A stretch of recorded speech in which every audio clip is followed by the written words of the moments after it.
آپ اپنے لیے کچھ وقت نکالا کریں، آپ کو نماز کا شوق لگ جائے اور دعا کا سلیقہ نصیب ہو جائے، صاحب دعا بن جاؤ گے۔ یہ ایک ایسا سرمایہ جو کوئی بھی لے سکتا۔ تو اس دعاؤں کی قبولیت کے لیے شرط ہے کہ دل نفرت سے پاک ہو، زبان غیبت سے پاک ہو، تو پھر ہو گئی، پر لگ جائیں گے انشاءاللہ تبارک و تعالی۔ تو میرے عزیزو، آپ کو پھلدار دیکھنا چاہتا ہوں، اور اس میں یہ بہت بڑا گچھا ہے پھلوں کا، نماز اور دعا۔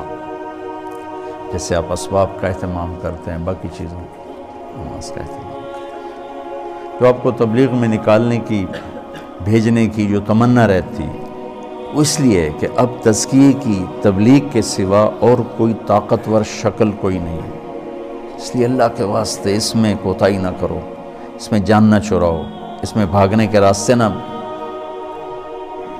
اختیار کرو۔ اپنا نقصان ہے، تمہارا اپنا نقصان۔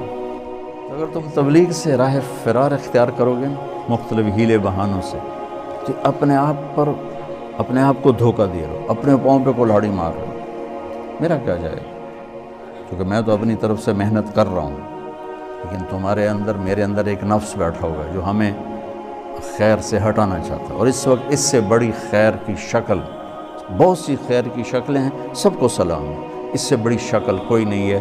دنیا پھرنے کے بعد آپ کو گواہی دے رہا ہوں، اور اللہ کے واسطے اس میں کوئی ہیلے بہانے نہ کرو۔ چھٹیاں قریب آ رہی ہیں، اپنے چلے کی ابھی سے تیاری کرو، اپنے عذر ابھی سے توڑنے کی کوشش کرو۔ جن کا دورہ ہے وہ سال لگانے کی ترتیب ابھی سے شروع کرو، اپنے عذر خود توڑو۔